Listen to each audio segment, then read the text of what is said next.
Would you mind telling me whose brain I did put in? And you won't be angry? I will not be angry. Abby someone. Abby someone. Abby who? Abby Normal. This is the Abby Normal Podcast, here to tell you that you're weird, and that's normal. Today we're going to have some fun with friends in the Seattle art scene. A little music, some theater, and some illicit drug use.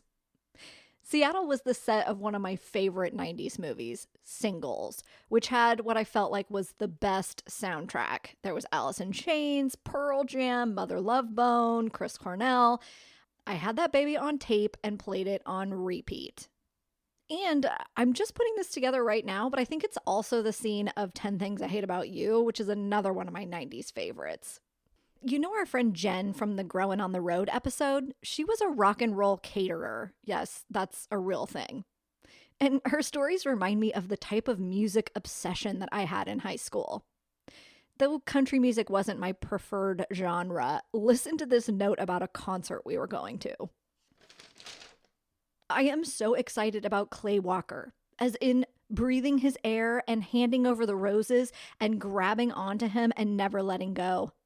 And then we get put on the 11 o'clock news. Quote, 4 girls were arrested tonight after attacking Clay Walker. Clay suffered minor injuries such as loss of hair, teeth marks, and multiple bruises.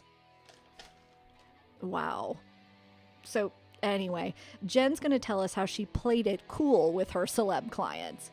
But we start the conversation with me asking her what kind of 90s boy she was into. I heard it on the radio. From the sky. I mean, those were the, for sure, the bowl cut days. Oh, yeah. Yeah. Like, Devin Sawa was, the cute Queen Beat guy. Mm-hmm. Yeah, if I think back to all the guys I had crushes on, bowl cut, the, swoopy kind of hair. Right. It's very grungy style those days, right? Was there any, personality traits? So even back then, I did an awful lot of chasing of the aloof dude. Right, totally. Yeah.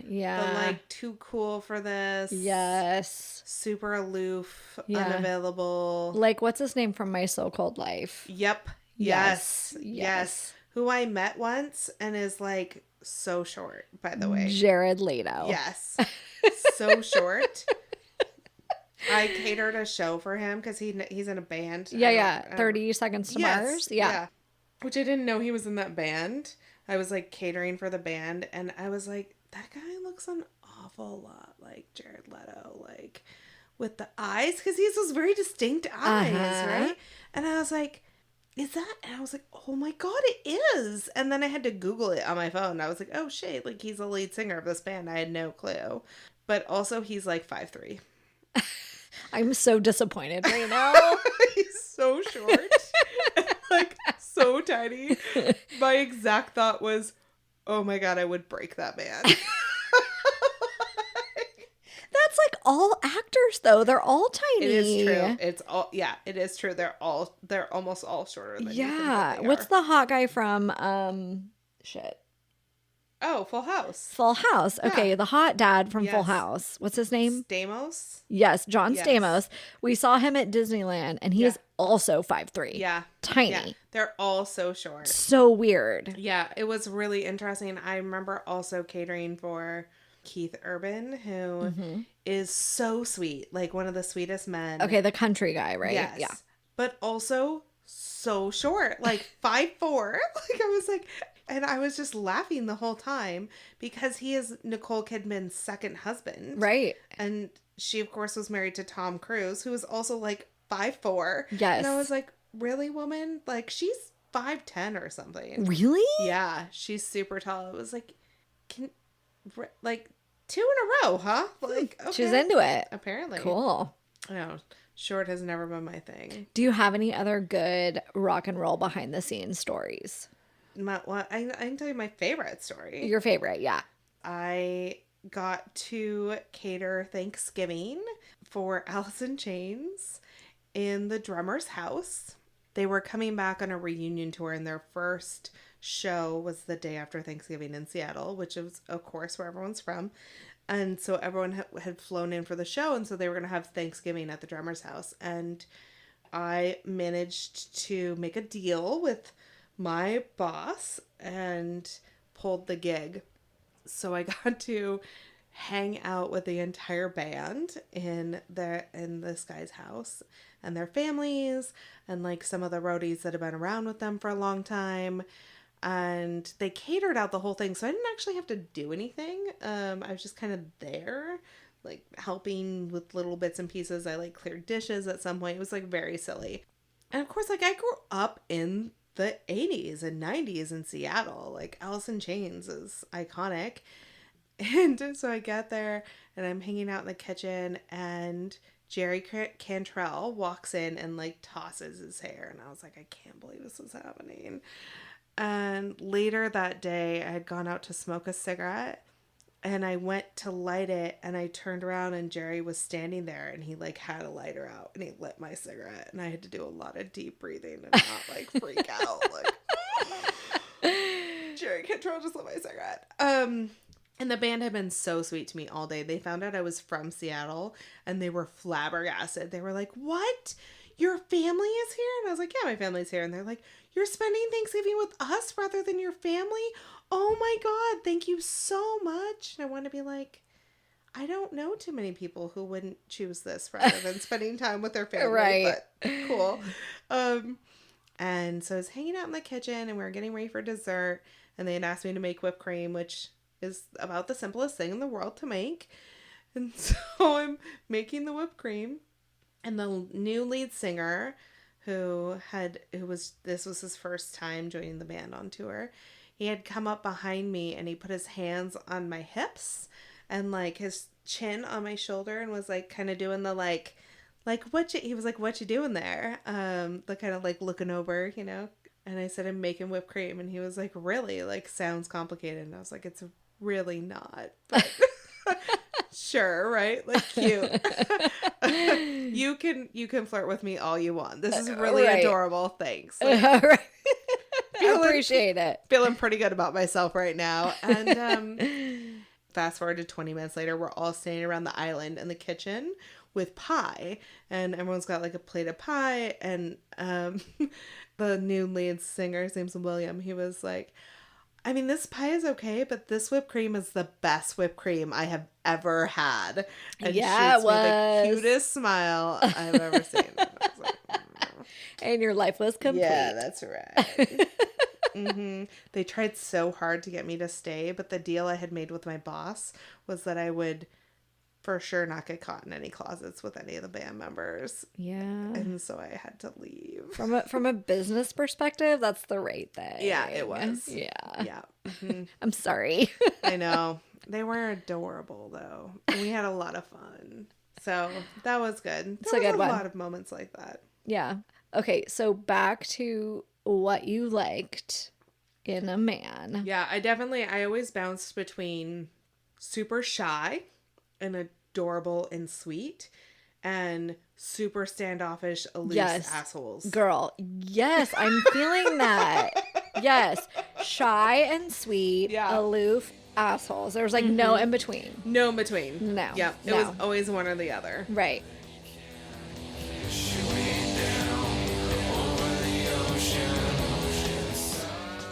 Chelsea grew up near Seattle also and founded a theater company there.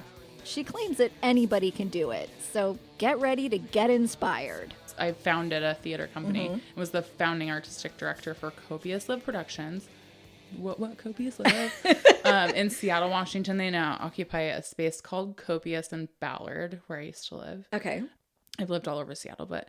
How did you get into this whole theater company thing? I have legitimately been doing theater since about 7 years old, I think.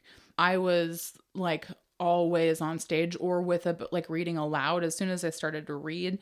My parents would read to me literally, I mean, books before TV. We legitimately did not have cable until I was out of the house. So 1920. So books, and it was like a performance.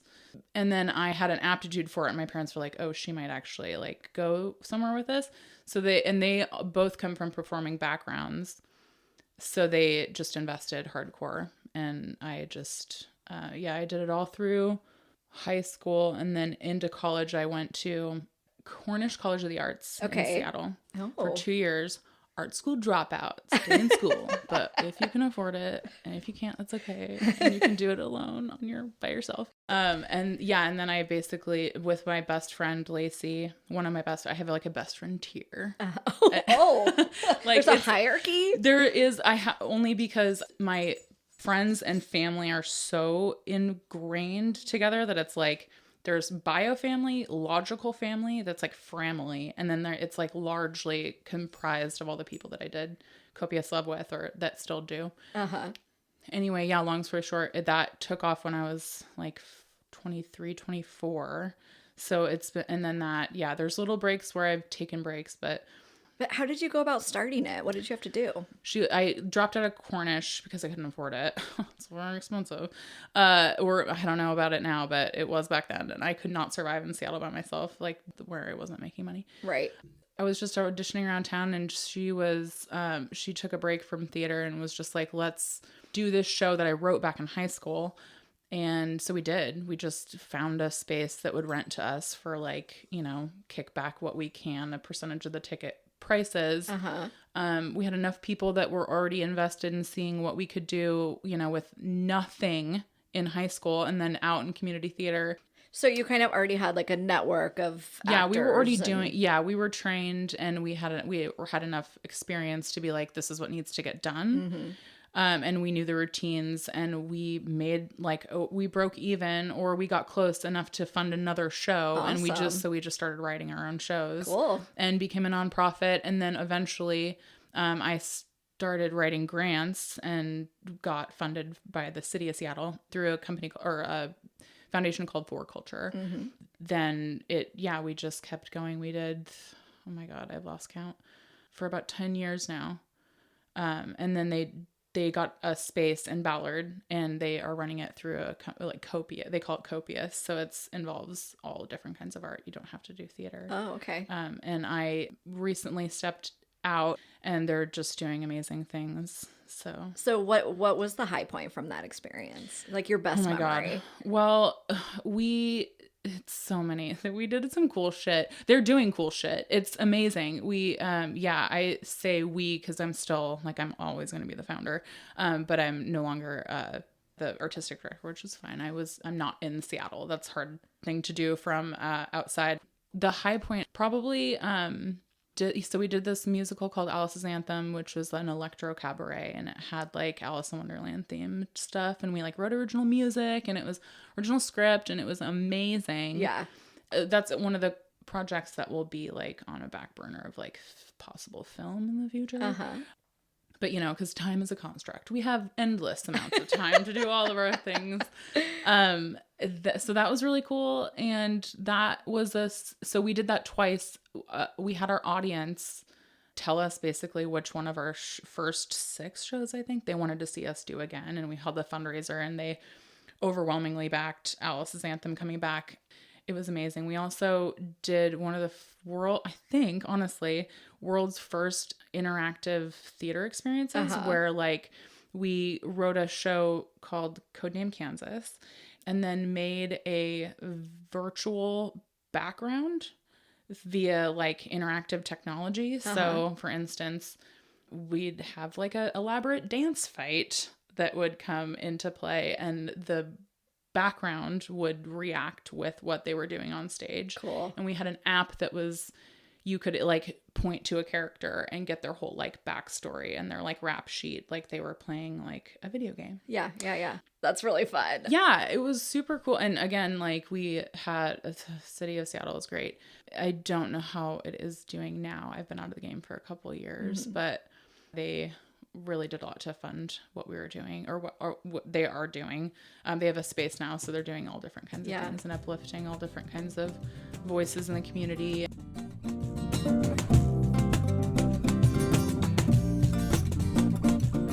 I don't have a degree, but I have like a PhD master's in do-it-yourself. Do it anyway. Love it.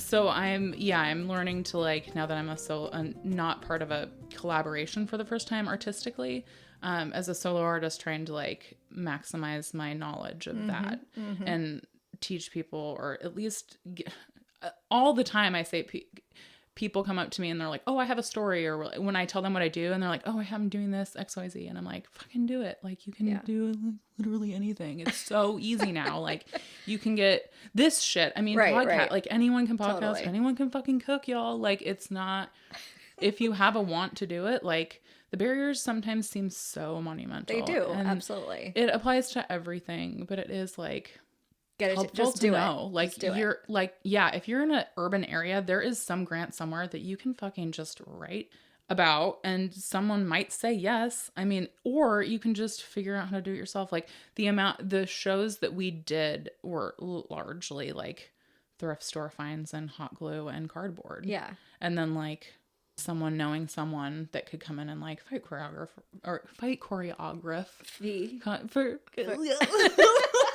We got there, teach fight choreography. Like, well, maybe that's the wrong thing, because you actually have to be licensed to do that, I think. But anyway, But I get what you're saying. Right? It's you know, right. get in a room and somebody will help to solve your problem. What made a show successful? Like, what would happen that you would be like, yes, that thing was successful? Honestly, that we would sell one fucking ticket. Really? Like, Yeah, I never had, other than writing grants and asking for money and like being an advocate for the people that wanted to make the art and do the thing, and produce, I had very little to do with like money. And it really honestly didn't really matter to us. We were going to do it fucking anyway. Like, we were like, this is cool and we love doing this thing. Like, this is fun. Almost all of our friends were like drama geeks or band geeks, or somebody who wanted to like partake in this telling of a story.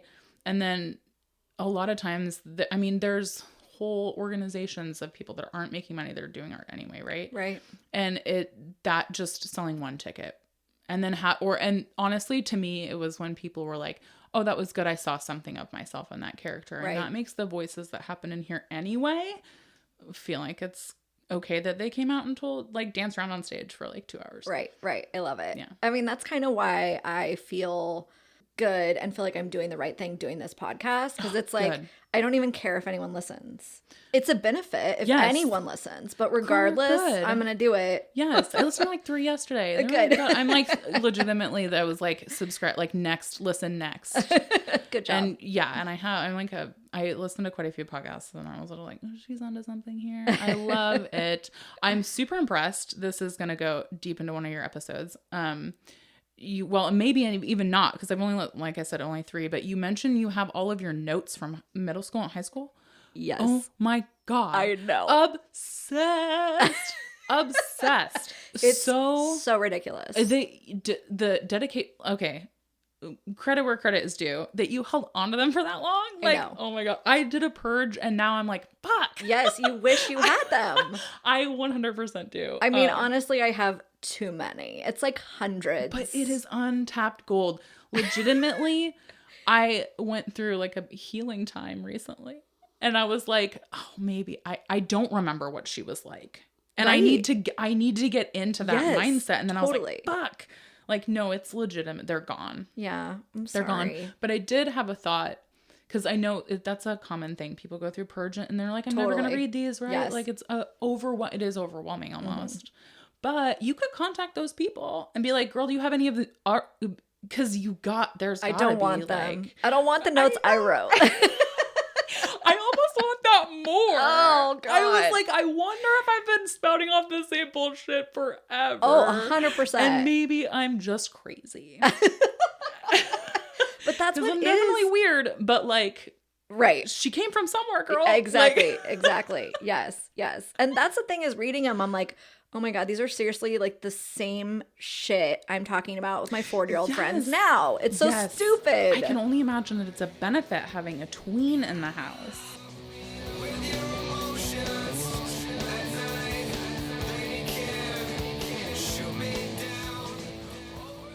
Next up is John, who you know from his candid stories on the Too Hot in the Hot Tub episode. He's a musician and spent some of his late teens, early 20s near Seattle. I would not say that it went well. We begin by talking about our unhomed community and the trash and drug paraphernalia that has been steadily increasing in the Bay Area. This will lead us right into his experiences. I just get so grossed out when I'm anywhere in the Bay Area or down in LA and I see God. people just unwrap something and throw it on the ground. It's like, dude, San Francisco's disgusting. I don't even like going over there. Yeah. Yeah. It's in Oakland too. Like just doing the little tunnel that I came in there, you know. It's a nightmare, right? It's a nightmare, you know, and it's tough because I think we have enough to go around. Like people should have access to shower and toilets. But, you know, when they had the big Burger Boogaloo, not this year, but the year before, there was a lot of controversy because there was a lot of homeless encampments.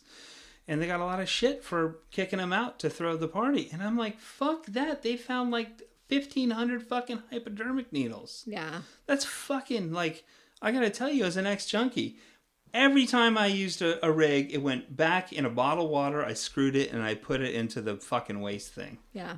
Or I put it straight in the thing. I never in my life would throw a syringe at a park where children play. Right. So I'm sorry that you're homeless, but I don't have any sympathy for that kind of thing. Yeah. It's fucking gross.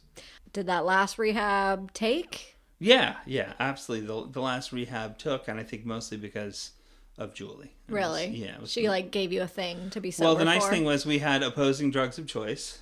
So unlike my model girlfriend before her, when I wanted to be clean, she was like, let's get fucking high, let's go score. And with Julie, that, you know, was never a thing. But I think, you know, that relationship obviously saved my life. And I got to mention, she literally saved my life when I overdosed. I relapsed, then I overdosed. She found me on the bathroom floor blue at 4 a.m. And she's the one that performed CPR on me. And until the paramedics came and saved my life. So that was after your rehab stint? Like, did you have to it go was kind of back, like or? in the phase where I'd gotten out, but I was doing like what's called aftercare or whatever. Okay. And it's a pretty classic junkie mistake is you're like, ooh, I want to get high, but you have a couple months clean and you misjudge how much you can do. Right, like take your standard dose and that's too much. I wouldn't even do that. It would be like, let's take half my standard dose, but still you're not ready. I mean, you know, so you know, opioids are a really insidious thing. I think people throw the word addiction around a lot. Oh, I'm so addicted to this fucking cheesecake or whatever. But even like any other hard drug like speed or cocaine or whatever, you don't have a physical addiction. Alcohol you can too, but you know, heroin turns you into a senior citizen vampire. You're constipated. You don't want to have sex. You want to sit on your couch, rip cigs, and watch TV. You don't want to travel because you don't want to get too far away from your dealer. But the main thing is once you're strung out, you don't really get high anymore. You can still nod out if you get enough, but you take it to feel normal. And that to me is a definition. That's like a real alcoholic too. Right. Like if I'm going to have the shakes if I don't drink, you know, I cannot function. I feel like the worst flu ever if I don't get, you know, my shot or whatever. And so I think that, you know, that's where we're in right now is all these drug companies tried to expand their market share. I mean, fentanyl, oxy, and especially fentanyl, those are only applicable to people that are on their fucking deathbed and are a terminal illness with a chronic pain, and you want to help them, you know, escape the vessel, shed the vessel into the nether, you know. And those fucking assholes said, oh, we're going to start prescribing them for stomach pain or back pain or whatever. And it really hit me that, you know, I've had this conversation with pretty much anybody younger than me that will listen. I said, don't be fooled by the stigma of needles. Any of these pills or patches are just as bad, sometimes worse than smack. And it really became obvious to me what a fucking epidemic it was when I started seeing commercials for opioid-related constipation on television. Oh my goodness. I can tell you as a marketer, like to run one TV spot, aside of the cost to film it, which is probably anywhere from $250,000 to $1 million, $250,000 to $1 million, to run it costs probably $50,000 to $300,000. So if there's enough return on investment from that kind of advertising just for a drug that helps you poop because you're on the shit too much, we got a real fucking problem. Oh my gosh. Yeah.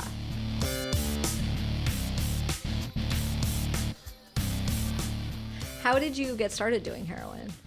I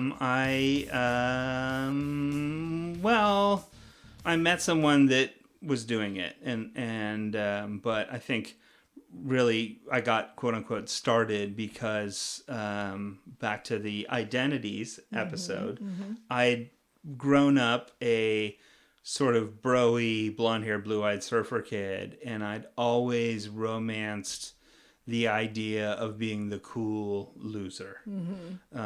Keith Richards, William Burroughs. I was like, again, I was an only child, so I spent a lot of time reading. I hated my fucking blonde hair. I hated that my hair was curly. I wanted straight black hair. And I wanted to be dark and mysterious, and I was anything but. I was bro-y and flamboyant and loud and goofy and silly, again, back to the Anthony Michael Hall thing. So I had sort of mentally checked the box that I was going to try it. I was a pretty big pothead. Opioids are like pot times a million in terms of the effect. And I was living in Seattle at the time, 1994, and met some people that were very connected to the grunge rock stars of the day. And like 6 months later, I was shooting up next to Courtney Love, and I was 20 at the time, and the people that I did it with at first were at least cognizant and nice enough to prevent me from getting strung out. I would I was living in Olympia. I'd drive up to Seattle, and they would hey, can't do this on Tuesday. It's fine if you do it 4 times a month. But the main guy, who's still a friend to this day, that was advocating for that, he moved back to England. And his wife was kind of more morally dubious and wanted my cash and kind of let me do it a little bit more. But what really did me in was I found a dealer in Olympia. And Olympia at the time was, Kill Rock Stars and K Records. It was a very straight edge scene, but there was kind of a little bit of an underbelly. And the local dealer in town just gave me free heroin for 2 weeks, and then I was fucking strung out. Oh my gosh. And I remember 6 months in, I actually said to him, dude, you can't sell me this anymore. And he's like, I can't do that, man. This is my livelihood. Oh my gosh. Yeah. He's on my kill list. I got 2 guys on my kill list. He's one of them. Because Right. another time I showed up, and I woke twice. I woke him up trying to get my fucking fix and buy, because when you're a junkie, you gotta hustle to get the money. My favorite scam back in the day was Circuit City. I'd go in and buy a TV, and then sell the TV, and then go back into Circuit City with the receipt and pick up a new TV, and then take it and return it and get my money back. And then whatever I sold the other TV for was my dope money. Oh my god. But anyway, so it's exhaustive work being a junkie. Right. And so sometimes I didn't have the money. And when I finally got the money, if my dealer happened to be asleep, he wouldn't want me to disturb him. And I didn't give a fuck. I just pounded on the door. So he beat the shit out of me twice. I looked very different then too. I think I was about 155 pounds. Right. At 6'1". So Yeah. Oh. yeah. So not much for a fighter, but yeah. So that's how I got into it. Yeah. So how are you going to talk about drugs with your kids? Fucked if I know. God, I mean, are you worried about it, or you're kind of like, yeah, well. I worry about it all the time, and I think, my wife's already had a conversation with them about marijuana. It's funny, I drink, 3 or 4 times a week or whatever, but I'm not drunk. But when we went to a friend's wedding in Maui a couple years back, James is like, Dad, you were wasted. You were drunk. And I was like, you know what? I fucking was. And how dumb did I look? And he's like, pretty dumb. So. Yeah. My kid the other night was like, oh yeah, Mom, you remember that one time you guys rearranged the kitchen at like 1 a.m. because you had drank so much wine? Yeah. I was like, yep. Yeah. I remember. Yeah. Rearrange the kitchen. They're not dumb. No, they're not dumb. That's the most important thing to remember. All right, I got to split. I'm 20 minutes late. You gave me no advice, though. I didn't give you any advice? I mean, you gave me no advice about how to talk to kids about drugs. Oh, I didn't. Come on, you have to give me like one wise tidbit. Okay, all right. So I would say one of the reasons why I just swan dive into fucking heroin was because I had parents that smoked marijuana, and I grew up in the Just Say No era. And because I was a like fucking dumb white suburban kid, I didn't understand that there was a major fucking difference between heroin, crack, cocaine, and, LSD and pot. Yeah. There's a huge fucking difference. Yeah, between that category of And drugs this category, and yeah. marijuana. So because yes. my parents smoked pot and I was getting all this propaganda thrown at me, just say no. Like, and it's back to sex. And abstinence is the only solution. Right. That's total bullshit. It's not an effective strategy. Right. So I think you kind of have to, what I've done with James in particular, who really notices the difference between Oakland and Moraga, is I say, some of these people are on the streets because they have mental illness, and it's really not fair to them. They need help. Their families have abandoned them, and they need, state-run help. Yeah. Everybody else that's out here is out here because they are addicted to drugs. Right. And every time you give them $5, he's like, well, why won't you give them $5 for food? I said, because they're not going to use it for food. There's shelters that are open for that. They're going to use it for drugs. And I don't want to help them continue to throw their lives away, Mm-hmm. So, because nobody did me any favors by giving me any money when I was drunk out. Yeah. Yeah. So you're talking about it. Explain the fucking difference. Yep. They're not all created equal. And I think it's the same thing with sex. Is like, and not just that, but there's a big difference between sex between mature consenting adults and risky sexual activity. Absolutely. Yeah. Right.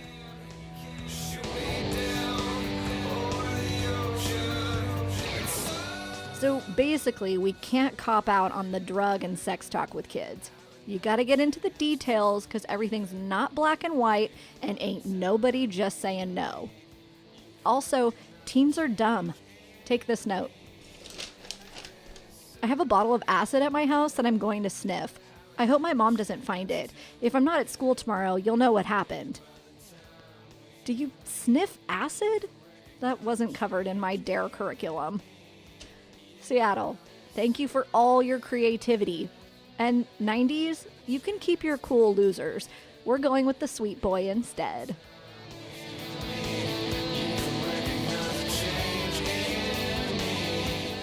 This Grunge Adjacent track is Certain Death by Donnie Drost.